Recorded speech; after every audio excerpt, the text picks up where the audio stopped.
Bueno, pues bienvenidos a un curso más, en este caso el curso de fonética y fonología del inglés en academialatin.com/cursos, por supuesto, donde si no. Este curso se parece bastante al de fonética y fonología del español, lógicamente, simplemente que el de fonética y fonología del español está enfocado a, bueno, se supone que somos todos o casi todos nativos del español, entonces el curso es bastante más profundo, también trato la fonética suprasegmental, mientras que en este curso de fonética y fonología del inglés, ya que, bueno, doy por sentado que la mayoría no somos nativos del inglés, no somos bilingües, ni nada de eso. Este curso de fonética y fonología del inglés, insisto, está más pensado para todas estas personas, como yo mismo, que no somos nativos del inglés y que por tanto pues nos cuesta un poquito más. Entonces no solo vamos a aprender sobre la propia fonética y fonología desde un punto de vista estrictamente fonético y fonológico a nivel así muy universitario y tal,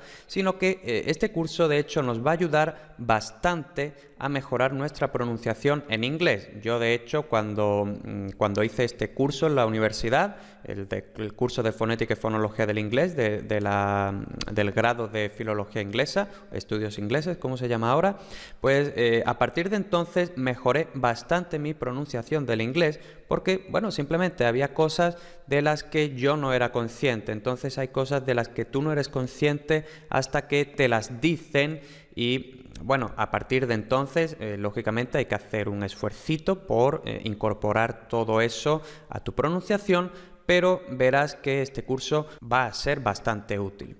Respecto a esta primera clase, lo que te tengo que decir es que, bueno, es introducción a la fonética y la fonología, entonces la clase es idéntica a la clase correspondiente del curso de fonética y fonología del español, ya que introducción a la fonética y la fonología es fonética y fonología en general, ¿no? Entonces, pues nada, si ya te viste el vídeo del curso de fonética y fonología del español, te puedes saltar este vídeo porque es igual.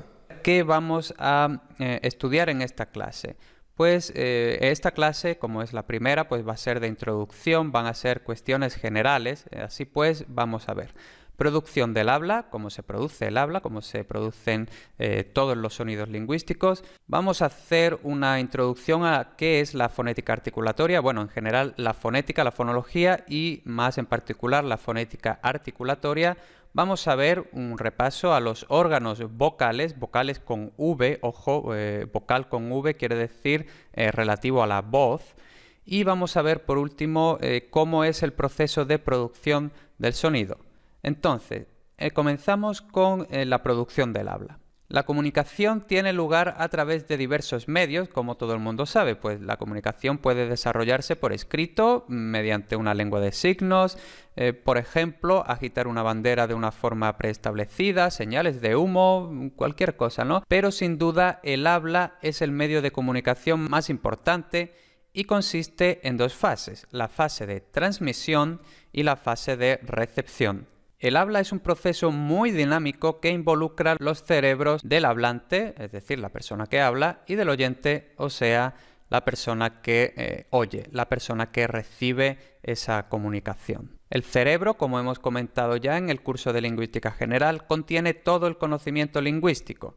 Y al hablar, este cerebro convierte el lenguaje en las ideas que quiere transmitir. Entonces, el cerebro, cuando vamos a hablar, pues tiene que hacer previamente una serie de procesos, como por ejemplo la elección de palabras, tiene que colocar las palabras en el orden adecuado, eso corresponde a la sintaxis, tiene que formar las palabras, eso es la morfología, tiene que, por supuesto, y eso es más relacionado con todo este tema de la fonética y de la fonología, tiene que elegir qué sonidos y cómo combinarlos para formar estas palabras. Entonces vemos que hablar, aunque nosotros lo hacemos de una forma muy inconsciente, pero hablar es un proceso bastante complejo que se desarrolla, bueno, en el cerebro y por supuesto después en los músculos relacionados con el habla. ¿En qué consiste esta primera fase de transmisión? El cerebro, además de todo este procesamiento lingüístico que hemos dicho, la elección de palabras, cómo combinar los sonidos, cómo combinar las palabras, cómo formar las palabras,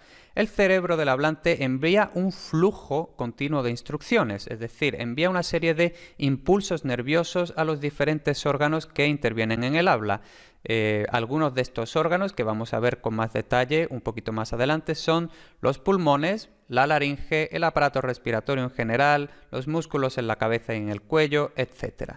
Estos movimientos musculares generan las ondas sonoras del habla que se expanden en todas direcciones desde la boca del hablante. Es decir, una vez que el hablante ha empezado a hablar, pues se crean una serie de ondas sonoras y estas ondas sonoras se van expandiendo como si fuera una especie de embudo en el que el lado estrecho está en la boca y el lado ancho va ensanchándose conforme se va alejando de la boca.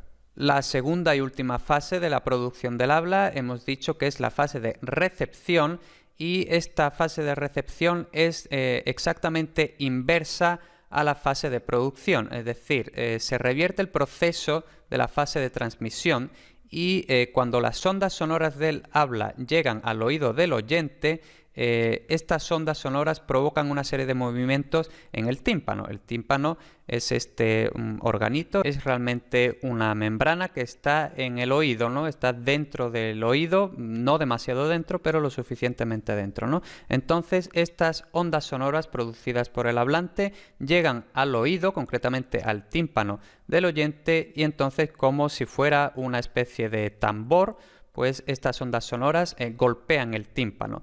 Una vez que el tímpano ha sido golpeado, este envía impulsos a los nervios que conectan el oído, ya que ahí es donde está el tímpano, hasta los centros del habla en el cerebro. El cerebro pues tiene todos estos procesos, lo hemos visto por cierto en el curso de lingüística general, dónde exactamente en el cerebro están las partes relacionadas con el habla y todo eso, ¿no? Si no lo has visto, insisto, puedes verlo en el curso de lingüística general, que está también muy interesante. Una vez que esta información está en el cerebro se encarga de reconstruir esta secuencia de sonidos y ya los convierte en ideas, por lo cual, insisto, vemos que la fase de transmisión es, por así decirlo, desde la A a la Z y la fase de recepción es de la Z a la A. Pero al fin y al cabo las fases son las mismas, solo que en orden inverso. Este mensaje que se transmite tiene 4 formas en ambas fases, por supuesto, ya que hemos dicho que ambas fases son las mismas, solo que en orden inverso. Una serie de unidades lingüísticas, una cadena de impulsos nerviosos, una secuencia de movimientos musculares y un conjunto de ondas sonoras. Ninguna información desaparece en ningún momento durante estas fases. Podríamos pensar que, al fin y al cabo, pues tenemos una idea en el cerebro, esta idea en el cerebro la articulamos mediante palabras, luego estas palabras vuelan, por así decirlo, a través del aire, luego estas palabras que han volado tienen que ser recibidas por el oyente, no sé qué. Entonces, un proceso bastante complejo, aunque parece simple, pero es un proceso bastante complejo. Podríamos pensar que en todo este proceso pues se va perdiendo información, pero no. Si tenemos las condiciones adecuadas, en principio no tiene por qué perderse ninguna información durante estas fases. Como podemos suponer, todas estas fases, todos estos niveles de actividad requieren sus propias técnicas de investigación. Entonces, el lado lingüístico y de procesamiento mental, eso es estudiado por la psicología, también por la psicolingüística. Insisto, hay una lección en el curso de lingüística general sobre psicolingüística. La acción de los nervios y los músculos, eso corresponde a la fisiología, y la generación y transmisión de las ondas sonoras es una cuestión más física. Vamos a hablar ahora un poquito sobre fonética, fonología en general y fonética articulatoria en particular. La fonética, muy resumidamente, es el estudio de los sonidos del lenguaje hablado. Estudia su naturaleza, es decir, cómo se producen los sonidos, su acústica y cómo son percibidos. Estudia sus combinaciones, es decir, algunas combinaciones de sonidos, según la lengua, son posibles y otras combinaciones de sonidos, según la lengua, no. Esto es lo que se llama fonotáctica y que también hemos visto en el curso de lingüística general en los apartados correspondientes a la fonética y la fonología. Y la fonética también tiene en cuenta las funciones lingüísticas, es decir, los sonidos del habla pueden clasificarse muy grosso modo en vocales y en consonantes. Las vocales, como vamos a ver, forman siempre el núcleo de la sílaba, y las consonantes forman el margen de la sílaba. Aquí vemos un esquema tradicional de la sílaba. Tenemos aquí esta sigma griega, que es la forma en la que se representa una sílaba, ¿no? Entonces, de esta sílaba vemos que salen dos ramas, es el ataque y la rima. Y luego de la rima salen otras dos ramitas que son el núcleo y la coda. Hemos estado diciendo que el núcleo siempre es necesario, lógicamente, por eso se llama núcleo, porque es la parte principal, fundamental de una sílaba. Y luego el ataque y la coda son las partes marginales de la sílaba que pueden estar o pueden no estar. Dentro de la fonética, por supuesto, tenemos que distinguir entre la fonética propiamente dicha y la fonología. Aquí vamos a definirlas muy brevísimamente. Ya sabes, insisto otra vez, en las clases de lingüística general sobre fonética y fonología pues tienes un poquito más de este rollo, pero entonces la fonética estudia la sustancia fónica, es decir, estudia los sonidos, y la fonología estudia la organización y la función de esa sustancia fónica, es decir, la organización y qué función tienen estos sonidos que ha estudiado la fonética. La fonética versa sobre la naturaleza de los sonidos, como ya hemos dicho, desde 3 puntos de vista. El punto de vista de la fonética articulatoria, el de la fonética acústica y el de la fonética perceptiva. Estas tres subdisciplinas, por así decirlo, pues bueno, pueden tener nombres distintos según el manual, según el autor, según incluso si es una traducción de un autor inglés, pero bueno, más o menos al final es todo lo mismo: fonética articulatoria, fonética acústica y fonética perceptiva. La fonética articulatoria, como su propio nombre indica, lo que estudia es cómo se producen los sonidos, cómo se articulan los sonidos. Aquí lo que le interesa al fonetista, el fonetista lógicamente es la persona que estudia la fonética, ¿no? Al fonetista lo que le interesa es cómo se pone en marcha el aire, los movimientos de los órganos y la producción de sonidos y cadenas de sonidos. Entonces aquí el fonetista lo que estudia es más bien la parte fisiológica. En la fonética acústica lo que interesa es cómo vibra el aire desde que sale de la boca del hablante hasta que llega al oído del oyente. Esto, como ya hemos dicho, es una cuestión de física.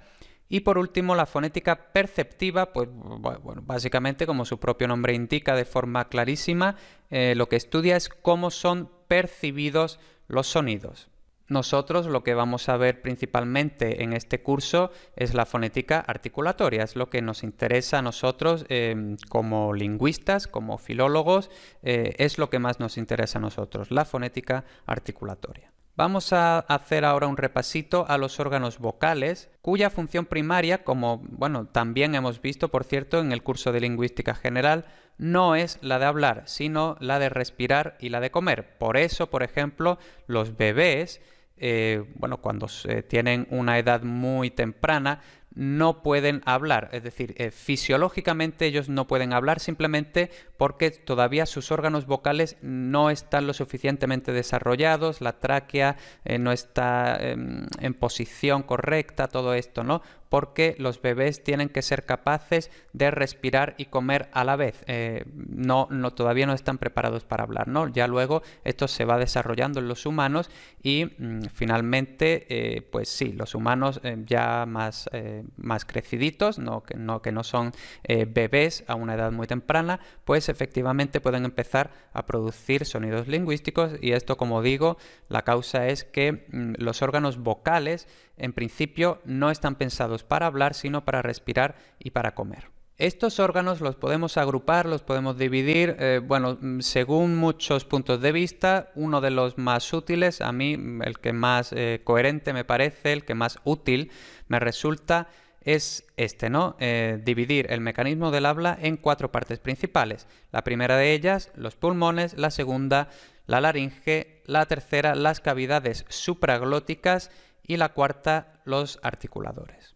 Lo primero que vemos es que los pulmones generan la corriente de aire necesaria para la producción de la mayoría de los sonidos lingüísticos. Como vimos en su momento en el curso de lingüística general, Bueno, la mayoría de los sonidos lingüísticos son producidos con el aire que sale desde los pulmones hacia afuera. Luego hay una serie de sonidos en lenguas de estas así muy raras, que es al contrario, ¿no? Que el sonido se crea, por así decirlo, cogiendo aire hacia adentro, ¿no? Pero en español y en prácticamente todas las lenguas indoeuropeas y todas las lenguas que nosotros podamos conocer, los sonidos son pulmónicos, es decir, los sonidos se producen mediante el aire que sale desde los pulmones hacia afuera. Entonces, este movimiento del aire que procede de los pulmones es el primer requisito, lógicamente, para la producción de la mayoría de los sonidos audibles, pero lógicamente no es suficiente, porque bueno, que salga el aire de los pulmones, pues es lo que ocurre cuando estamos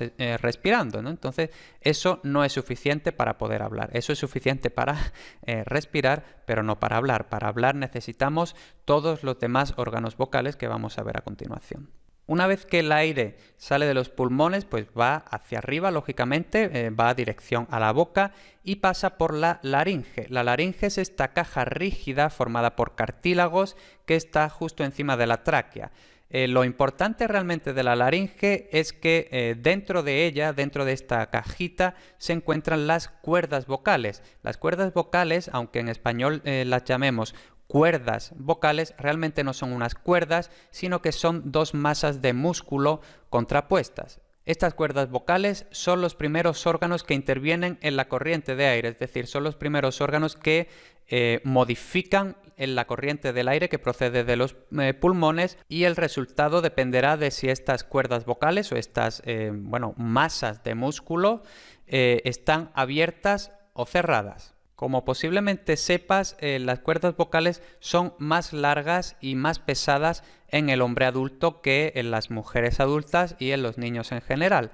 Esto produce, o sea, igual que la cuerda de una guitarra, de un violín, que cuando son más largas y más pesadas vibran más despacio. Entonces eso es lo que hace que la voz de los hombres adultos en general pues sea más grave que las de las mujeres y la de los niños pequeños. Esto es una cuestión puramente de física. Y lo último que hay que saber sobre todo lo que ocurre en la laringe es que la apertura entre estas dos masas de músculo, las cuerdas vocales, es lo que conocemos como glotis.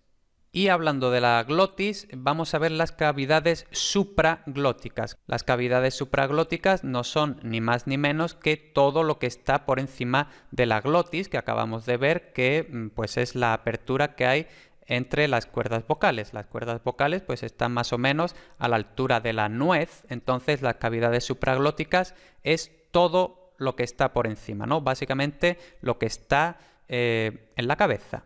Son cualquier espacio hueco con aire que pueda modificar la cualidad de un sonido existente. Es decir, aquí las cavidades supraglóticas, pues por decirlo de una forma muy básica y muy simplificada, son meras cajas de resonancia. Igual que, por ejemplo, en una guitarra, un violín, un tambor, todo eso, ¿no? ¿Cuáles son las cavidades supraglóticas? La faringe, que contiene aire que puede vibrar en consonancia con las vibraciones de las cuerdas vocales, y la faringe en sí no tiene mucho movimiento, no puede cambiar especialmente de forma, ¿no? Entonces la faringe, pues básicamente la única actuación que tiene es la de caja de resonancia. Ya luego tenemos la cavidad nasal, es decir, básicamente la nariz y lo que está hacia adentro de la nariz, en la cabeza, por así decirlo.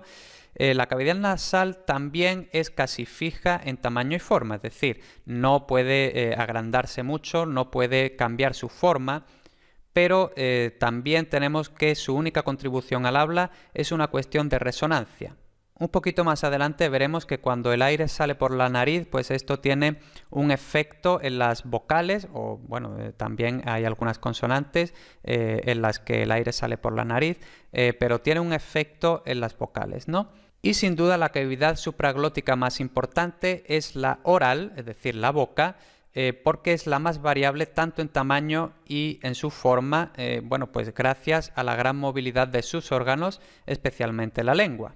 Por último vamos a ver los articuladores. Los articuladores son, pues también como su propio nombre indica, los que permiten articular los sonidos. Estos articuladores pueden ser activos o pasivos según si se pueden mover o no se pueden mover. Entonces, los articuladores activos son las cuerdas vocales. Ya hemos dicho que las cuerdas vocales, pues cuando pasa el aire, se pueden mover o no se pueden mover, dependiendo de si están abiertas o cerradas. Los labios son articuladores activos porque, lógicamente, movemos los labios cuando hablamos. El paladar blando, que también se mueve.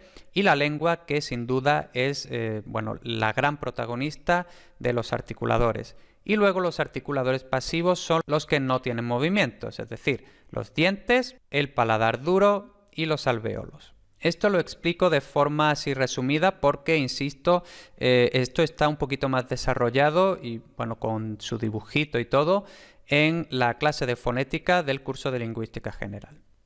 Por último, para terminar la clase, vamos a ver el proceso de producción del sonido.